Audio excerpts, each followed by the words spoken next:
How to fix any problem you have with the statue on WhatsApp app. Hello guys and welcome to this new video or this tutorial.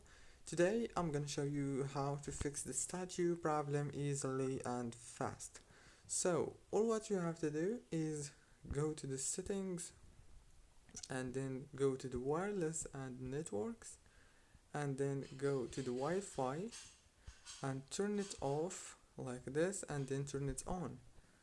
Go back to the settings, scroll down, go to the apps manager, go to the apps. Now right here on this page you will find your apps. Go to WhatsApp.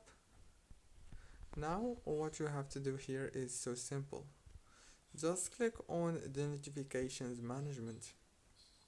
Make sure that all notifications are enabled, especially the other notifications option. Go back, click on this for stop, and after that all what you have to do is restart your phone, and congratulations. Don't forget to like, subscribe.